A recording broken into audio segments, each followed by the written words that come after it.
As taças de champanhe tremiam nas suas bandejas de prata. 200 pares de olhos queimavam na minha pele. Minha bochecha esquerda latejava com um calor que parecia se espalhar por todo o meu corpo, irradiando para fora como ondas em água envenenada. O quarteto de cordas tinha parado no meio da nota, os arcos congelados no ar. Até a brisa de inverno parecia prender a respiração, à espera. Meu véu de noiva agora pendia torto, desalinhado pela força da mão dele. Eu podia sentir o gosto de ferro na boca, onde meus dentes cortaram a parte interna da minha bochecha. As rosas brancas do meu buquê tremiam no meu aperto, suas pétalas começando a ficar amarronzadas nas bordas, como se também tivessem absorvido a violência daquele momento.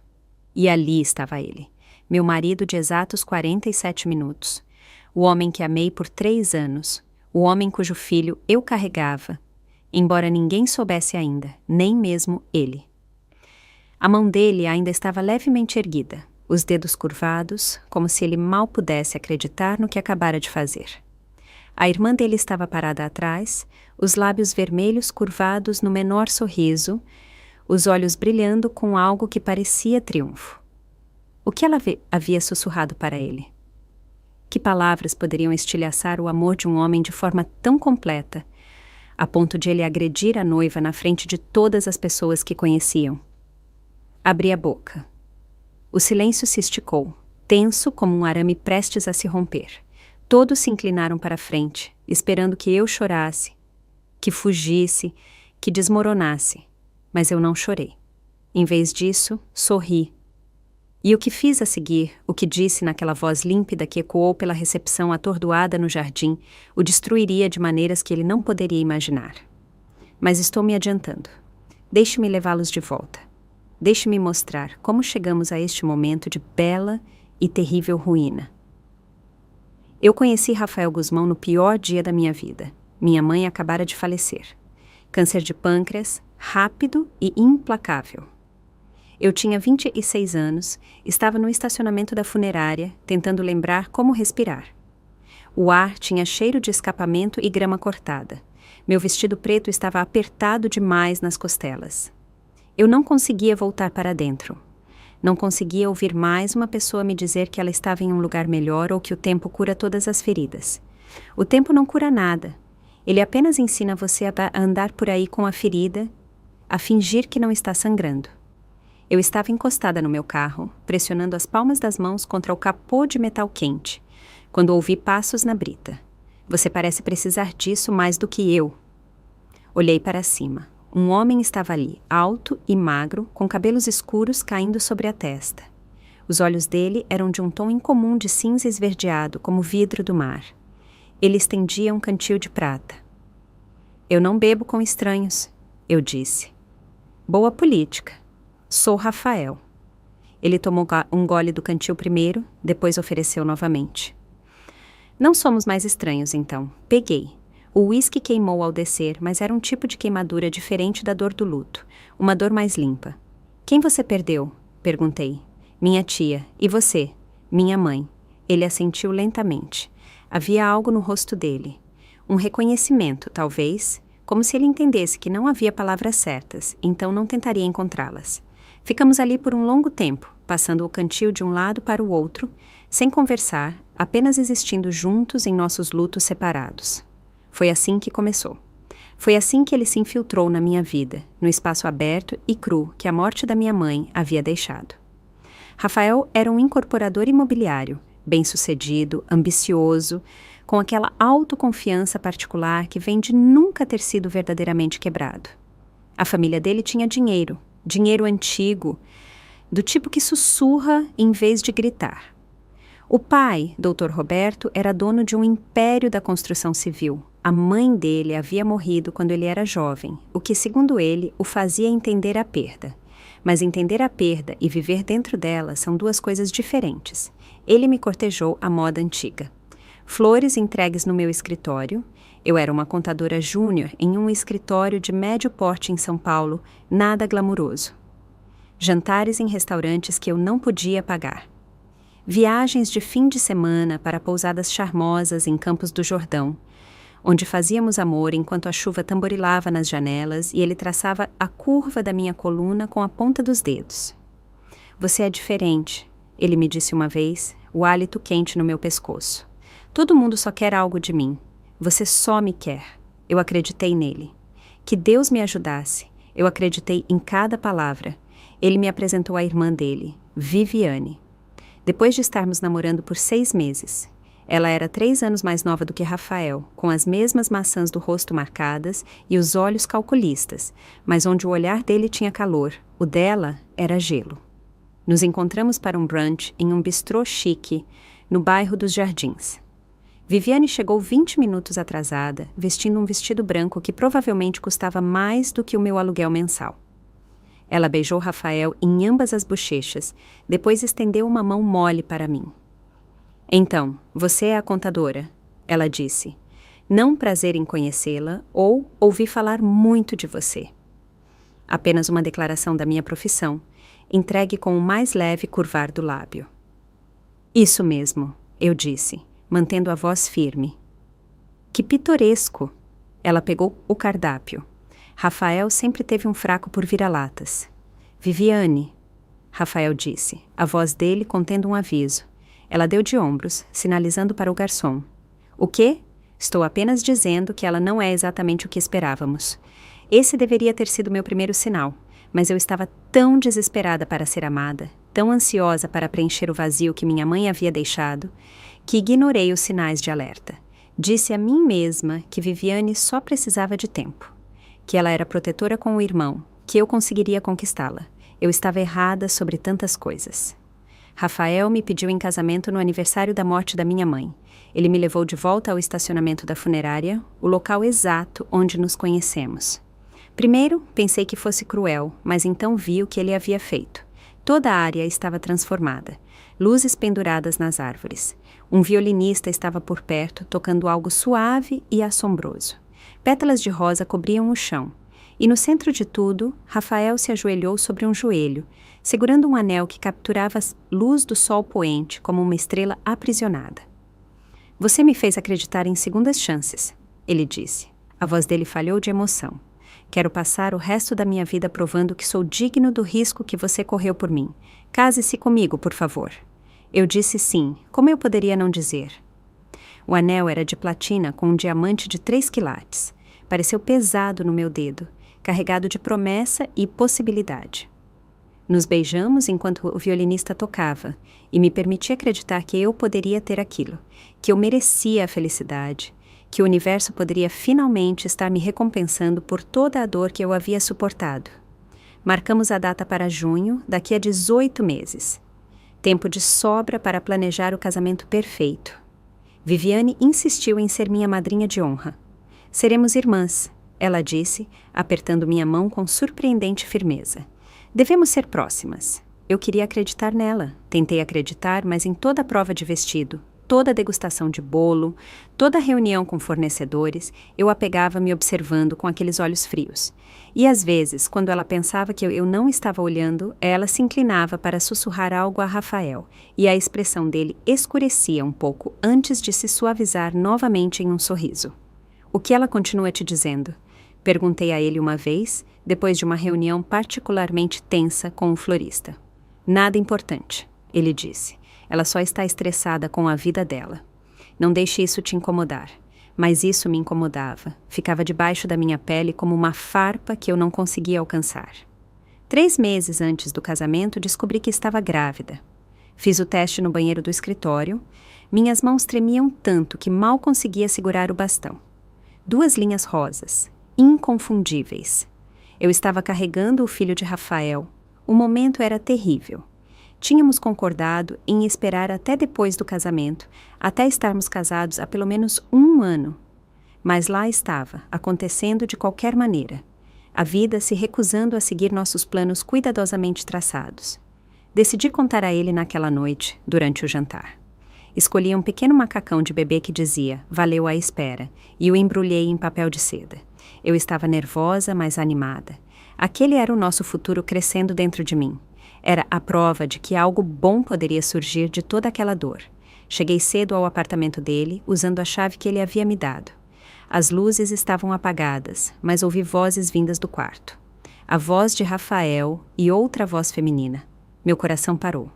Por um momento terrível, pensei, mas então reconheci a segunda voz, Viviane. Aproximei-me, sem querer bisbilhotar, mas incapaz de me conter. A porta do quarto estava entreaberta. Pela fresta, pude vê-los sentados na beira da cama, de costas para mim. Você tem que contar a ela antes do casamento, Viviane estava dizendo. Não é justo deixá-la entrar nisso às cegas. Eu não consigo, Rafael disse. A voz dele estava embargada por algo. Culpa, medo. Se ela descobrir, vai me deixar. Então talvez ela devesse deixar. Isso é um desastre esperando para acontecer. E você sabe disso. Eu a amo. Ama? Ou ama a ideia dela? A órfãzinha doce e quebrada que adora o chão em que você pisa? A voz de Viviane era ácida. Eu fiz a pesquisa, Rafael. O histórico financeiro dela é uma bagunça. Ela tem dívidas de cartão de crédito, financiamento estudantil, ficou com o nome sujo na Serasa quando tinha 22. Essa não é quem ela é agora. Acorda, ela está te usando. Ela viu cifrões e uma saída para a vidinha patética dela e se agarrou. Assim como, para! A voz de Rafael estalou como um chicote. Não a compare com a mamãe. Um longo silêncio. Então, a voz de Viviane ficou mais suave agora, mais perigosa. Eu só estou tentando te proteger. Você sabe o que aconteceu com o papai depois que a mamãe morreu? Como aquela mulher se aproximou, se fez de viúva sofredora e saiu com metade da fortuna dele. Eu não vou deixar a mesma coisa acontecer com você. Minha mão estava pressionada contra a boca, segurando um som que era metade suspiro, metade soluço. Dívida de cartão de crédito, nome sujo. Eu tive problemas financeiros no início dos meus 20 anos, né? Sim, todo mundo tem. Mas eu saí deles, lentamente, dolorosamente. E eu nunca, jamais vi Rafael como um bilhete premiado.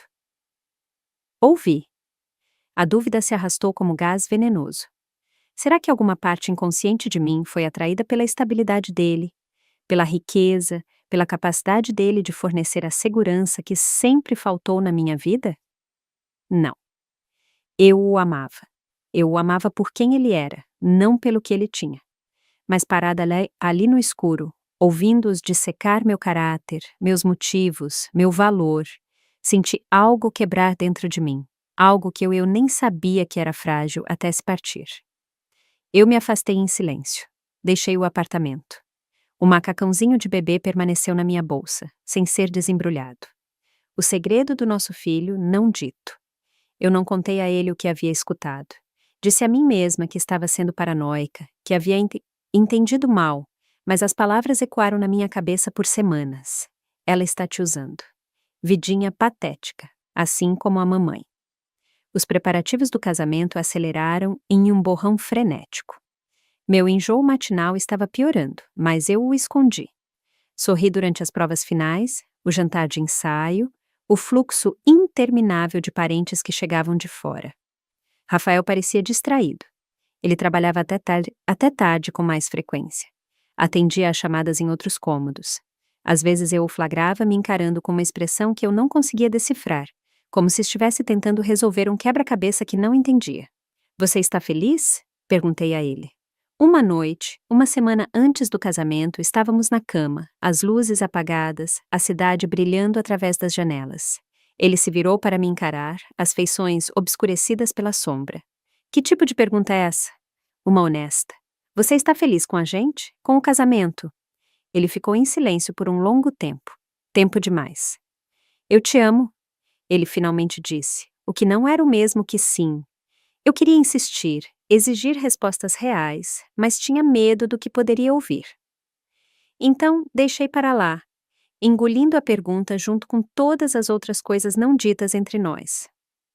Viviane me deu um chá de panela que parecia mais um interrogatório do que uma celebração. As tias e primas dele faziam perguntas diretas sobre minha família, minha origem, meus planos de carreira. Alguém mencionou que eu assinaria um pacto antinupcial, não é? Quando eu disse que não tínhamos discutido isso, a sala ficou em silêncio. Viviane sorriu. Ah, que modernos vocês dois. Mas os olhos dela diziam outra coisa inteiramente diferente. Naquela noite, perguntei a Rafael sobre o pacto. A Viviane mencionou isso, eu disse com cuidado. Deveríamos? Quer dizer, você quer que eu assine um? Ele parecia desconfortável. Meu advogado mencionou, mas eu disse a ele, não. Eu não quero começar nosso casamento presumindo que vai falhar. Mas se isso fizesse você se sentir mais seguro? Não. A voz dele era aguda, depois mais suave. Eu confio em você. Mas ele confiava mesmo? A dúvida era uma coisa viva agora. Enrolada no meu estômago, ao lado do nosso filho em crescimento. A manhã do casamento foi um caos embrulhado em seda e renda. Minhas madrinhas flutuavam ao meu redor como pássaros ansiosos, enquanto uma equipe de estilistas trabalhava no meu cabelo e maquiagem. O vestido, um vestido de seda marfim com uma longa cauda e bordados delicados, pendia na parte de trás da porta como um fantasma. Eu acordei enjoada, o que estava se tornando rotina. Mas hoje estava pior. Mal consegui chegar ao banheiro antes de vomitar o pouco café da manhã que havia conseguido comer. Nervosismo, disse uma das madrinhas com simpatia. Não era nervosismo. Era o nosso bebê dando a conhecer a sua presença. Eu ainda não havia contado a Rafael. Eu continuava querendo, mas o momento nunca parecia certo. E agora era o dia do nosso casamento, e eu teria que esperar até a noite, até estarmos sozinhos na suíte de lua de mel, até que tudo fosse oficial e vinculativo. A cerimônia estava marcada para as 3 horas da tarde nos jardins da fazenda da família de Rafael. Uma propriedade extensa, com gramados bem cuidados, árvores centenárias e uma vista para o rio que parecia algo saído de uma pintura. 200 convidados, uma orquestra de 8 músicos, flores que haviam sido trazidas do Equador. Era tudo o que eu havia sonhado e nada do que eu queria. Viviane veio ao meu camarim 1 hora antes da cerimônia. Ela já estava com um vestido de madrinha. Um bordô profundo que fazia sua pele parecer porcelana. Você está linda, ela disse, mas o elogio soou vazio. Obrigada. Ela se aproximou, estudando meu reflexo no espelho. Posso te dizer uma coisa? De irmã para irmã. Meu estômago apertou. Claro. Rafael passou por muita coisa. A morte da nossa mãe quase destruiu nosso pai. Ele ficou paranoico, convencido de que toda mulher que demonstrava interesse só queria o dinheiro dele. Isso o envenenou, o deixou desconfiado e cruel. Ela fez uma pausa, os olhos encontrando os meus no vidro. Rafael está apavorado de se tornar como ele, de ser usado. Eu não estou usando ele, eu disse baixinho. Eu sei disso, você sabe disso. Mas Rafael... Ela suspirou. Apenas seja paciente com ele e entenda que estou apenas tentando proteger meu irmão. É isso que a família faz. Ela apertou meu ombro e saiu, deixando para trás o leve cheiro do perfume dela. Algo caro e frio, como rosas de inverno. A música cresceu, as portas se abriram e eu caminhei pelo corredor no braço do meu tio. O tio Sérgio, irmão da minha mãe, a única família que me restava. Rafael estava no altar em um smoking preto, parecendo cada sonho que eu já tive. O sol da tarde pegava no cabelo dele, transformando-o em bronze. Os olhos dele encontraram os meus enquanto eu me aproximava e por um momento, apenas um momento, todo o resto desapareceu. Aquilo era real, estava acontecendo. Nós iríamos nos casar. A cerimônia foi tradicional. O celebrante falou sobre amor, compromisso e parceria. Trocamos votos, os padrões, não os pessoais, porque Rafael havia dito que não se sentia à vontade para falar em público. Trocamos as alianças. Ele levantou meu véu. Eu vos declaro marido e mulher. Podem beijar a noiva. Ele me beijou e os convidados aplaudiram e eu senti um gosto salgado. Não sabia se era das lágrimas dele ou das minhas. Voltamos juntos pelo corredor, de mãos dadas, enquanto a orquestra tocava e pétalas de rosa flutuavam no ar como neve. As pessoas estavam sorrindo. Câmeras piscavam. Tudo estava perfeito. E então passamos para a recepção no jardim. Hora do coquetel. A luz dourada do final da tarde pintando tudo em âmbar. Garçons circulando com champanhe e hors d'oeuvres. Convidados se agrupando em pequenos grupos, rindo, bebendo, celebrando. Rafael e eu estávamos perto da fonte, aceitando cumprimentos. Meus pés doíam nos saltos, mas eu sorria apesar disso. A mão dele estava na minha lombar, quente e possessiva. Com licença por um momento, ele disse, beijando minha têmpora. Preciso falar com meu pai. Ele se afastou. Fui imediatamente cercada por um grupo de associados de negócios dele, perguntando sobre a lua de mel, sobre onde moraríamos, sobre meus planos de trabalho após o casamento. Eu respondi automaticamente, minhas respostas suaves e ensaiadas, mas estava observando Rafael com o canto do olho. Ele estava perto da borda do jardim conversando com o Dr. Roberto. E então Viviane apareceu. Ela tocou o cotovelo de Rafael, puxando-o para o lado. Eles se afastaram da multidão em direção a um aglomerado de roseiras. Eu não conseguia ouvir o que ela estava dizendo, mas podia ver os lábios dela se movendo rapidamente. Ela tirou algo da bolsa, um pedaço de papel dobrado, ela o entregou a Rafael. Ele abriu, leu, e eu observei o rosto dele mudar. Foi como ver gelo se formar sobre a água. Tudo nele ficou frio e duro. O maxilar dele travou. As mãos dele, aquelas mãos que me tocaram tão gentilmente horas antes, amassaram o papel em uma bola apertada. Ele levantou o olhar. Os olhos dele encontraram os meus do outro lado do jardim e não havia nada neles que eu reconhecesse. Ele começou a caminhar em minha direção. A multidão se abriu instintivamente. Algo na expressão dele fez as pessoas recuarem. Meu coração estava disparado. Eu não sabia o que estava acontecendo, mas sabia que era ruim. Podia sentir nos meus ossos, na maneira como a pressão do ar parecia cair, como uma tempestade se aproximando. Rafael... Minha voz saiu menor do que eu pretendia.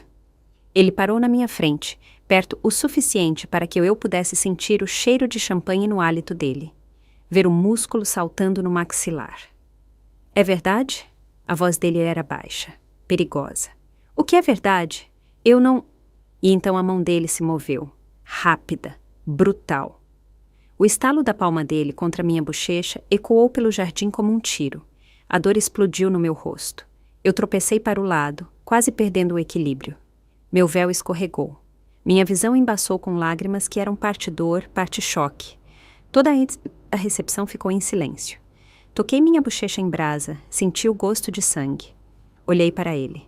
Meu marido de menos de uma hora e vi um estranho me encarando. Como você pôde? A voz dele falhou. Como você pôde fazer isso comigo? Eu não sabia do que ele estava falando. Minha mente estava girando, tentando processar o que acabara de acontecer. Ele havia me agredido na frente de todos, no nosso dia de casamento. Viviane estava atrás dele, a mão sobre a boca, os olhos arregalados. Mas havia algo mais na expressão dela, algo que parecia quase satisfação. Os convidados estavam congelados. 200 pessoas suspensas em choque. E então eu entendi. O que quer que estivesse naquele papel, o que quer que Viviane tivesse lhe dito, era uma mentira. Tinha que ser. Ela estava esperando por este momento, orquestrando-o, me armando uma cilada desde o início. A raiva que me varreu foi mais limpa do que qualquer coisa que eu já senti. Ela queimou a dor, a confusão, a mágoa. Deixou apenas clareza. Eu me endireitei, levantei o queixo, olhei meu marido diretamente nos olhos. Pergunte o que você acha que eu fiz, eu disse. Minha voz estava firme como pedra. Diga em voz alta na frente de todos. O que quer que você esteja me acusando, diga. O rosto de Rafael se contorceu. Você sabe o que fez? Diga. O dinheiro. As contas offshore que você tem roubado da minha empresa no último ano. A voz dele aumentou, crua de traição. Viviane me mostrou as provas. Extratos bancários, transferências, tudo rastreado até você. Você desviou quase R$500 mil. A acusação pairou no ar como gás venenoso. R$500 mil em desfalque, contas offshore. Quase ri. Era tão absurdo, tão obviamente fabricado, que por um momento não consegui entender como alguém acreditaria. Me mostre, eu disse. O quê? Me mostre esta prova. Deixe todos verem. Rafael hesitou. Ele olhou para Viviane, que rapidamente deu um passo à frente. Eu não acho que este seja o lugar, ela começou. Me mostre. Estendi a mão. Rafael tirou o papel amassado do bolso e o alisou. Era uma impressão de extratos bancários, números de contas, registros de transações. Meu nome estava destacado em amarelo. Centenas de transferências, cada uma de vários milhares, todas canalizando para uma conta nas Ilhas Cayman. Eu estudei com atenção. A falsificação era boa, profissional. Alguém havia gasto tempo e dinheiro de verdade para criar aquilo. Isso é falso, eu disse. Não, a voz de Rafael falhou. Não minta mais para mim. Eu pedi ao meu advogado para verificar tudo. A conta existe. O dinheiro é real. Sua assinatura está nas autorizações de transferência. Então seu advogado é incompetente ou está mancomunado com ela. Eu me virei para encarar a multidão. Alguns desviaram o olhar, envergonhados. Outros se inclinaram para a frente, famintos pelo drama. Eu aumentei a voz para que todos pudessem ouvir. Eu nunca roubei um único centavo do meu marido. Nunca abri uma conta offshore. Nunca assinei autorizações de transferência. Isso é uma farsa. Virei-me de volta para Rafael. E eu posso provar. Como? A voz de Viviane era aguda. Eu sorri para ela, um sorriso frio e terrível. Porque eu sou contadora e passei os últimos 6 meses revisando cada documento financeiro da empresa de Rafael, preparando-me para unirmos nossas finanças após o casamento. Eu conheço todas as contas, todas as transações, todas as assinaturas, e levantei os papéis. Não são meus. Caminhei até a mesa mais próxima, onde minha madrinha havia deixado a bolsa. Tirei meu celular, abri meu e-mail, encontrei a pasta que eu estava construindo, apenas para o caso de um dia precisar. Eu disse, levantando o celular, são os registros financeiros reais da construtora Guzmão. E sabe o que eu encontrei quando os revisei? Padrões interessantes, dinheiro se movendo de maneiras que não fazem sentido. Pagamentos para empresas de fachada. Faturas por trabalho que nunca foi feito. O rosto de Rafael empalideceu. Do que você está falando? Estou falando de desfalque de verdade. Alguém está roubando da sua empresa há anos. E eu sei quem. Olhei para Viviane. É você. Viviane riu. Riu de verdade. Isso é insano. Por que eu roubaria da minha própria família?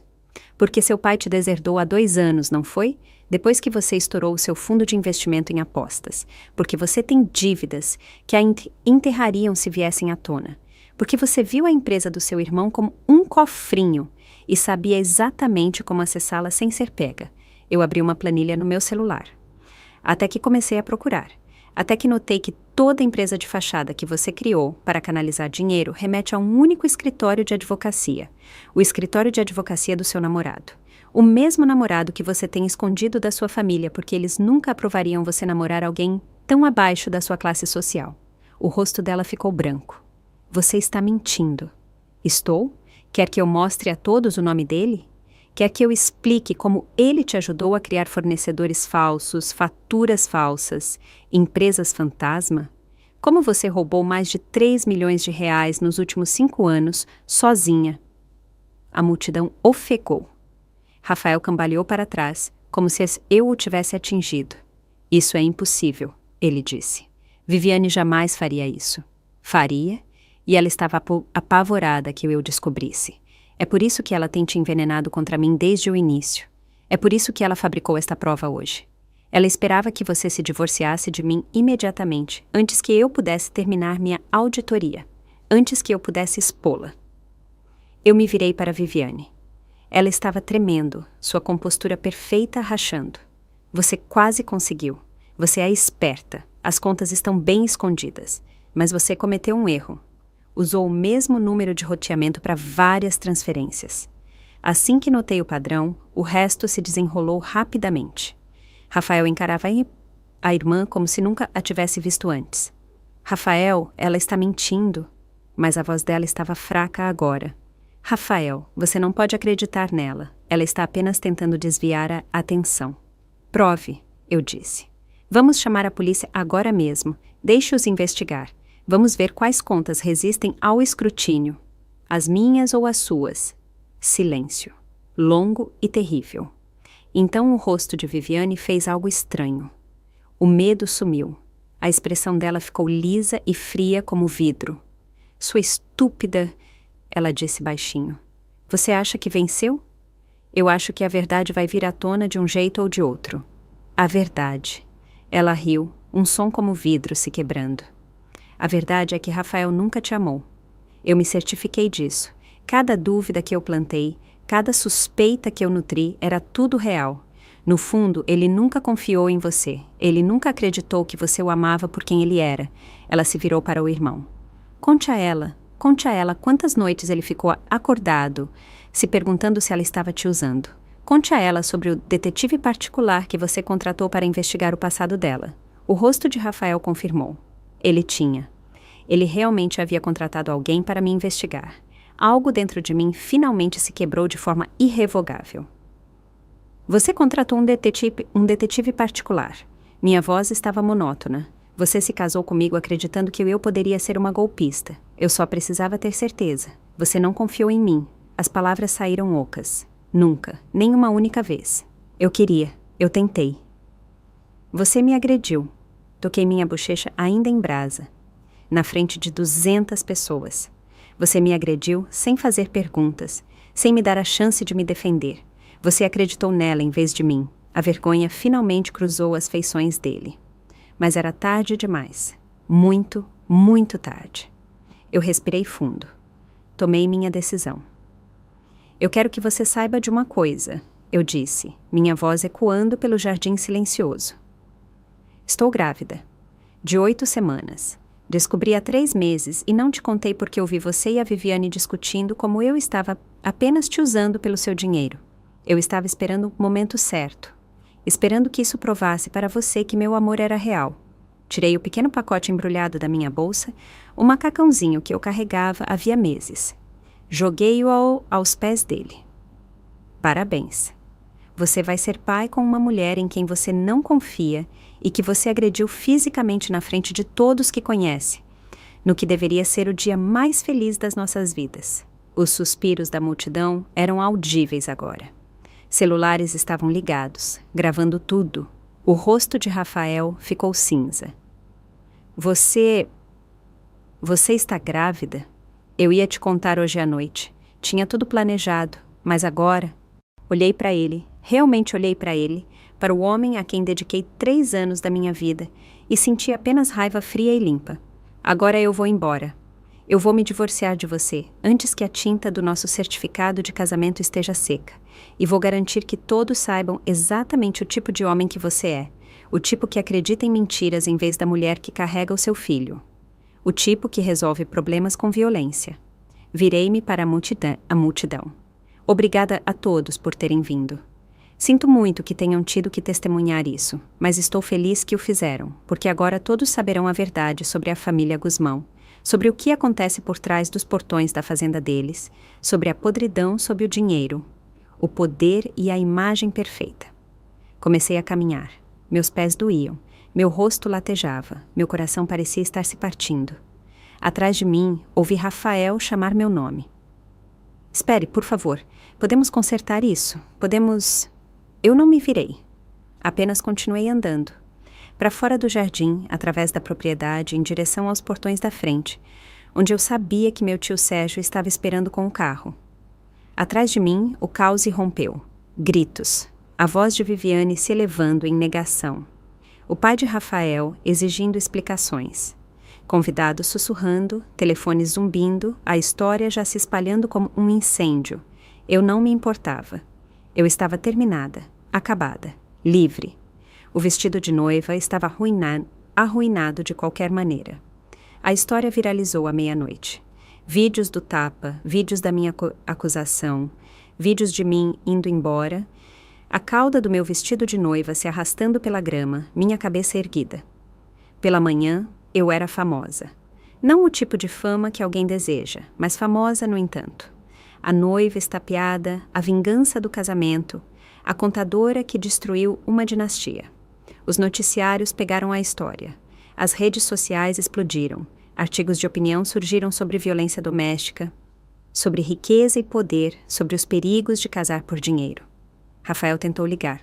Bloqueei o número dele. Ele enviou e-mails. Eu os deletei sem ler. Ele apareceu no meu apartamento. Chamei a polícia. O advogado dele enviou os papéis do divórcio em 1 semana. Eu os assinei de bom grado. Mas também contratei meu próprio advogado, do tipo que sente cheiro de sangue na água. Fomos atrás de tudo: os bens comuns, os ativos acumulados durante nosso breve casamento, compensação por danos morais, e fomos atrás de Viviane. A auditoria que eu havia iniciado provou tudo. A Polícia Federal se envolveu. Foi maior do que qualquer um havia percebido. Mais de 5 milhões de reais roubados ao longo de 7 anos, canalizados através de uma rede de empresas de fachada e contas offshore.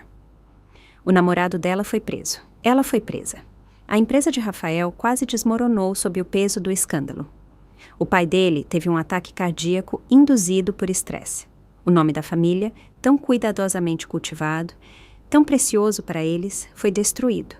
Não senti nada ao ver tudo queimar. Nenhuma satisfação, nenhum arrependimento. Apenas um tipo oco de cansaço. Mudei-me para o outro lado do país, para Florianópolis, em Santa Catarina, onde o clima era sempre perfeito e ninguém conhecia meu rosto. Tive o bebê, uma menina. Ela tinha os olhos de Rafael e o queixo da minha mãe, e um grito feroz que fazia as enfermeiras rirem. Eu a chamei de Graça, em homenagem à minha mãe. Rafael tentou estabelecer direitos de visita. Meu advogado lutou contra ele. O vídeo do tapa foi exibido na vara de família. A expressão da juíza era esculpida em gelo. O senhor agrediu sua esposa grávida em público, ela disse. O senhor terá visitas apenas supervisionadas, pendentes da conclusão de cursos de controle de raiva e aconselhamento familiar, e pagará pensão alimentícia, pensão substancial. Ele saiu do tribunal parecendo um fantasma. Eu não me senti vitoriosa, senti tristeza. Tristeza pelo que poderia ter sido. Tristeza por Graça, que cresceria com um pai que nunca estaria realmente presente. Tristeza pela garota que eu havia sido, aquela que pensava que o amor poderia curar todas as feridas. Mas eu construí uma vida de qualquer maneira. Abri minha própria empresa de contabilidade, especializada em auditorias forenses. Acontece que há um bom dinheiro em expor desfalques e fraudes financeiras. Quem diria? Graça cresceu. Ela aprendeu a sorrir, a rir, a engatinhar. Encheu com o apartamento de barulho, caos e amor. Meu tio ajudou. Alguns amigos da minha vida antiga entraram em contato, oferecendo apoio. Eu não estava sozinha. E lentamente, com cuidado, aprendi a ser feliz de novo. Não a felicidade explosiva e desesperada que senti com Rafael. Algo mais quieto, mais estável. Eu estava no meu escritório quando a ligação chegou. Um número desconhecido. Quase não atendi. Alô, sou eu, a voz de Rafael. Mais velha de alguma forma. Cansada. Eu deveria desligar, mas a curiosidade me manteve na linha. O que você quer? Eu queria que você soubesse. A Viviane foi sentenciada hoje. 15 anos. Prisão federal. Eu sei. Eu li sobre isso. Eu também queria dizer... Ele fez uma pausa. Eu podia ouvi-lo respirar, ganhando coragem. Sinto muito por tudo. Você estava certa sobre tudo. Eu não confiei em você. Eu deixei que ela me envenenasse contra você e eu te agredi. Eu me odeio por isso todos os dias. Bom, outra pausa. Como está a Graça? Ela está perfeita. E você a verá no próximo mês para a sua visita supervisionada, certo? Sim, ele pigarreou. Você está feliz? Olhei ao redor do meu escritório, para os diplomas na parede, as fotos de Graça na minha mesa, os arquivos de casos empilhados ordenadamente no canto. Para a vida que construí a partir de cinzas, raiva e pura teimosia. Sim, eu disse. Eu estou. Que bom, isso é bom. A voz dele falhou. Eu realmente te amei, sabia? Eu só não soube como confiar nisso. Eu sei, se eu pudesse voltar atrás. Mas você não pode. Nenhum de nós pode. Nós apenas temos que viver com o que fizemos. Silêncio, depois, baixinho. Tchau, tchau. Tchau, Rafael. Desliguei, olhei para a foto de Graça. Ela estava sorrindo para a câmera, sorvete borrado no rosto, pura alegria irradiando de cada pixel. Ela nunca me veria desmoronar como eu quase fiz. Ela cresceria sabendo que a mãe dela se levantou, sacudiu as cinzas e construiu algo bonito a partir das ruínas. Peguei meu telefone novamente. Havia uma mensagem do meu tio. Jantar neste fim de semana. Graça está pedindo o pancake favorito dela. Sorri e digitei de volta. Não perco por nada. Então voltei ao arquivo na minha mesa. Um novo caso. Uma mulher que suspeitava que seu sócio estivesse desviando dinheiro. Ela havia vindo ao meu escritório ontem, nervosa e tremendo, perguntando se eu poderia ajudar. Olhei para ela e me vi 3 anos atrás, perdida, traída, desesperada por alguém que acreditasse nela. Eu posso ajudar, eu disse a ela, e eu vou. As pessoas sempre me perguntam se eu me arrependo de ter abandonado o dinheiro, o estilo de vida, o homem que amei. A resposta é complicada. Não me arrependo de ter ido embora. Não me arrependo de ter exposto a verdade. Não me arrependo de ter escolhido a mim mesma e a minha filha, em vez de uma vida construída sobre mentiras e suspeitas. Mas eu luto contra a dor.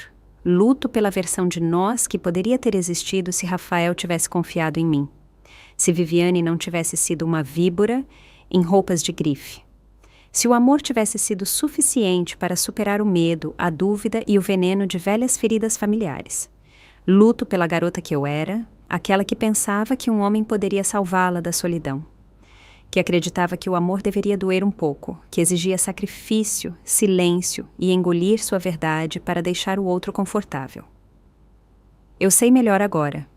O amor não deveria doer. O amor de verdade, o tipo que vale a pena ter, te torna maior, não menor. Ele te dá espaço para respirar, para crescer, para ser você mesma. Ele não exige que você se prove repetidamente. Não te mantenha acordada à noite, se perguntando se você é boa o suficiente, digna o suficiente, real o suficiente. O amor de Rafael era uma jaula vestida de castelo. E o momento em que saí daquele jardim, o vestido de noiva arrastando atrás de mim, o rosto latejando de dor, foi o momento em que me tornei livre. 6 meses depois que o divórcio foi finalizado, recebi um pacote. Sem endereço de remetente. Dentro havia uma carta manuscrita em papel de carta caro. Estou escrevendo de um lugar que você nunca visitará. A ironia não me escapa. Passei anos roubando dinheiro para manter um estilo de vida que eu achava que merecia, e agora estou em uma cela que custa aos contribuintes R$40 mil por ano. Não estou escrevendo para pedir desculpas. Nós duas sabemos que não sinto muito pelo que fiz à empresa de Rafael. Só lamento ter sido pega. Mas lamento o que fiz a você. Você foi dano colateral em uma guerra que você nem sabia que estava lutando. Minha guerra contra o favoritismo do meu pai, o status de garoto de ouro do meu irmão, minha própria inadequação. Você entrou em nossa família acreditando que o amor era suficiente. E eu fiz questão de provar que você era apenas mais uma caçadora de fortunas. A verdade, eu tinha inveja. Você tinha algo que eu nunca tive. A capacidade de amar sem cálculo, de dar sem manter um placar. Rafael viu isso em você e o aterrorizou porque era real. E eu não suportava vê-lo ter algo que eu sabia que jamais encontraria. Então, eu destruí. Eu destruí você. Eu o destruí. Não espero perdão. Eu não mereço. Mas eu queria que você soubesse que você estava certa sobre tudo. Cada acusação, cada verdade feia que você jogou na minha cara naquele dia. E eu queria que você soubesse de outra coisa. Você venceu. Não porque me expôs, não porque foi embora, mas porque sobreviveu. Porque está criando a minha sobrinha em algum lugar, construindo uma vida, sendo feliz. Essa é a coisa que não consigo te perdoar. Não que você nos arruinou, mas que você não nos permitiu arruinar você. Vê. Eu li a carta 3 vezes. Depois a queimei na pia, observando o papel caro enrolar, escurecer e virar cinza. Graça estava cochilando no quarto ao lado.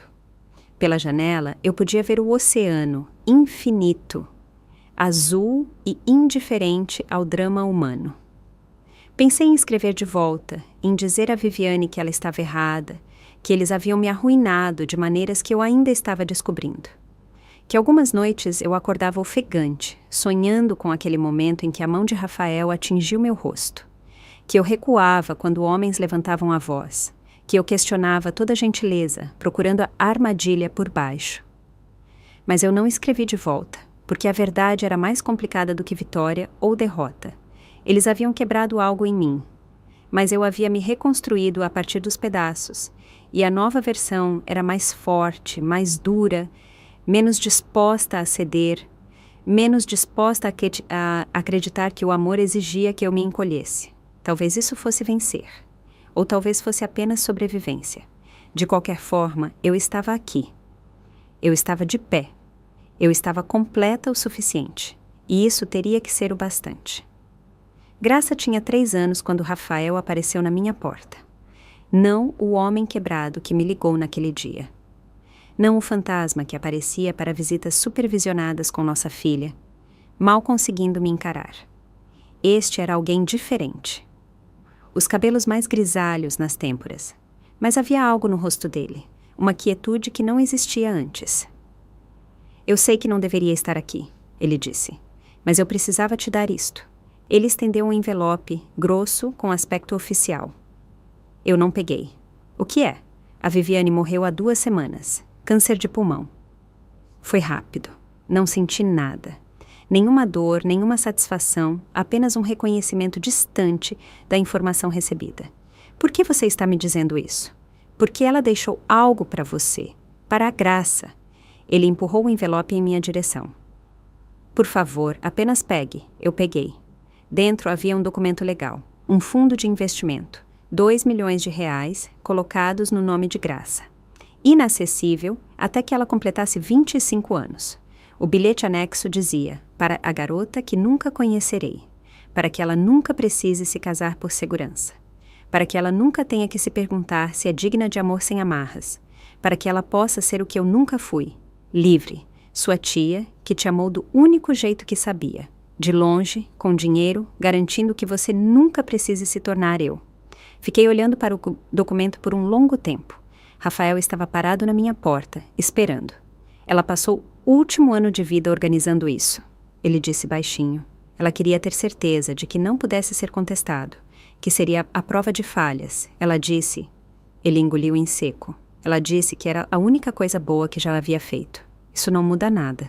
Eu sei. Isso não a torna uma pessoa boa. Eu sei disso também. Mas a Graça terá opções. Segurança, uma base. Olhei para ele. Obrigada por trazer isso.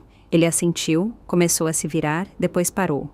Estou em terapia de verdade, não o tipo exigido pelo tribunal. Estou trabalhando... Ele gesticulou, impotente. Em tudo.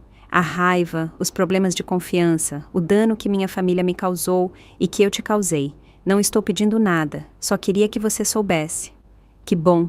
E eu queria que você soubesse que você foi a melhor coisa que já me aconteceu. Mesmo que eu tenha destruído, mesmo que eu não merecesse. Os olhos deles estavam marejados. Você e Graça, vocês são as únicas coisas reais que eu já tive. Rafael, eu não estou tentando te reconquistar. Eu sei que isso é impossível. Eu só precisava dizer isso uma vez. Em voz alta, ele deu um passo para trás. Cuide-se, dos 2. Ele se afastou, descendo o caminho até o carro e foi embora. Fiquei ali parada, segurando 2 milhões de reais em um fundo de investimento criado por uma mulher morta que me odiava e me amava e me destruiu e no fim tentou salvar minha filha da sua própria herança. Graça chamou de dentro. Mamãe, vem ver. Fechei a porta, tranquei, coloquei o envelope na gaveta da minha mesa e fui ver o que minha filha havia construído com seus blocos. Algo precário e colorido e unido com a certeza absoluta que só uma criança de 3 anos possui. Olha, ela disse orgulhosa, é um castelo. É lindo, meu amor, e nada pode derrubá-lo porque eu o fiz forte. Beijei o topo da cabeça dela. Isso mesmo, você o fez forte, e isso é tudo o que importa. Anos se passaram. Graça cresce. Ela tem 7 anos agora, depois 10, depois 13. Ela faz perguntas sobre o pai, sobre o dia do casamento, sobre o qual ouviu sussurros, mas nunca entendeu completamente. Eu conto a ela a verdade, versões apropriadas para a idade no início, depois mais detalhes à medida que ela fica mais velha. Eu mostro o vídeo. Sim, ainda está por aí. Imortal, como a infâmia da internet sempre é. Eu a deixo ver o momento em que o pai dela me agrediu, o momento em que eu me levantei, o momento em que fui embora. Você estava com medo? Ela pergunta, aterrorizada. Mas você fez mesmo assim? Sim. Por quê? Penso nisso, em como destilar anos de dor, crescimento e sabedoria arduamente conquistada em algo que uma garota de 13 anos possa entender. Porque ficar teria te ensinado a lição errada. Teria te ensinado que o amor significa aceitar a crueldade, que o casamento significa silêncio, que ser agredida é algo que você perdoa, esquece e finge que não aconteceu. Eu pego a mão dela. Eu queria que você crescesse sabendo que você vale mais do que isso, que nós duas valemos mais. Ela fica em silêncio por um longo tempo. Mas você o amava? Sim, muito. Você ainda ama? Não. Eu amo quem eu pensei que ele fosse. Mas essa pessoa nunca existiu de verdade. O Rafael de verdade era muito danificado, muito assustado, muito envenenado pela família dele para ser o parceiro que eu precisava. Eu aperto a mão dela. Mas eu te tive e você é real. Você é a melhor coisa que resultou de tudo isso. Ela encosta a cabeça no meu ombro. Fico feliz que você tenha ido embora. Eu também, meu amor. Eu também. Rafael acabou se casando novamente. Uma mulher quieta, na verdade uma terapeuta, alguém que entendia o dano dele e escolheu amá-lo mesmo assim. Eles tiveram um filho. Ele me enviou uma foto. Eu respondi com um parabéns e era sincero. Meu tio faleceu quando Graça tinha 12 anos. Choramos juntos por ele, plantamos uma árvore em sua memória, contando histórias sobre suas piadas terríveis e seu amor feroz. Graça fez o elogio fúnebre dele, equilibrada, corajosa e de partir o coração. Eu namorei ocasionalmente, nada sério. Eu não tinha certeza se queria algo sério. Eu havia aprendido a ser feliz sozinha, com Graça, com a vida que construímos. Adicionar outra pessoa parecia arriscado, desnecessário. Mas houve um homem, eventualmente, um professor na escola de Graça. Olhos gentis, paciente. Ele havia passado pelo próprio divórcio, criado os próprios filhos, entendia que algumas portas dentro de mim estariam sempre trancadas. Eu não estou procurando te salvar, ele me disse no nosso terceiro encontro. Você não está quebrada, você está apenas cautelosa, e tudo bem. Nós fomos devagar, anos devagar. Graça se formou no ensino médio antes que eu o deixasse se mudar, mas funcionou. Foi bom, foi real, não apaixonado como Rafael, não consumidor, mas estável, construído sobre a verdade em vez de fantasia. E isso, eu aprendi, era o seu próprio tipo de história de amor. As pessoas ainda me reconhecem às vezes. O vídeo foi visto milhões de vezes. A noiva estapeada é um conto de advertência, uma fantasia de vingança, um símbolo de empoderamento feminino ou de tudo o que há de errado com a cultura do cancelamento, dependendo de quem está falando. Eu não me importo mais.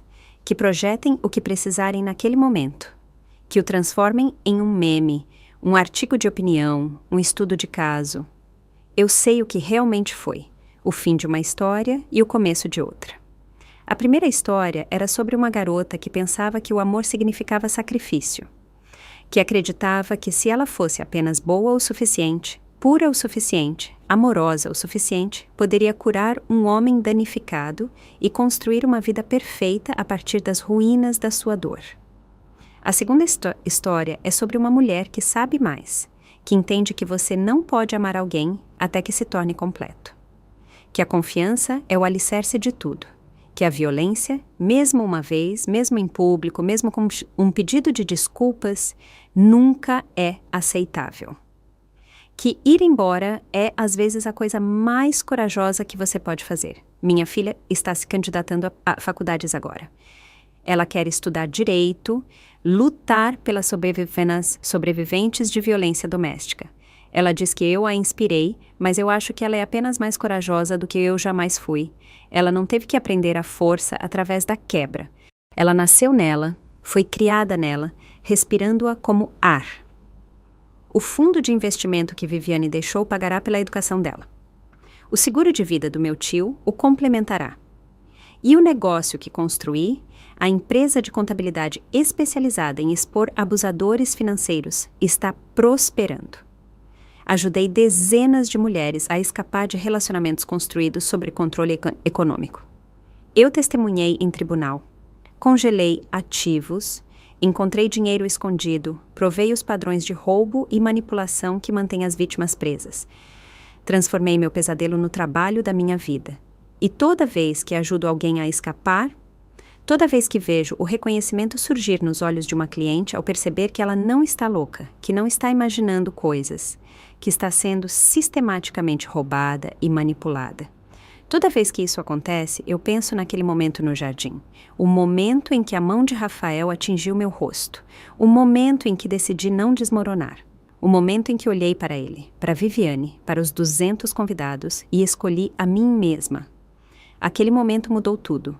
Não porque me tornou mais forte, eu sempre fui forte, mas porque me mostrou que eu tinha permissão para usar essa força, que eu não precisava me encolher, que eu poderia permanecer nos destroços dos meus sonhos e dizer: isto não é aceitável.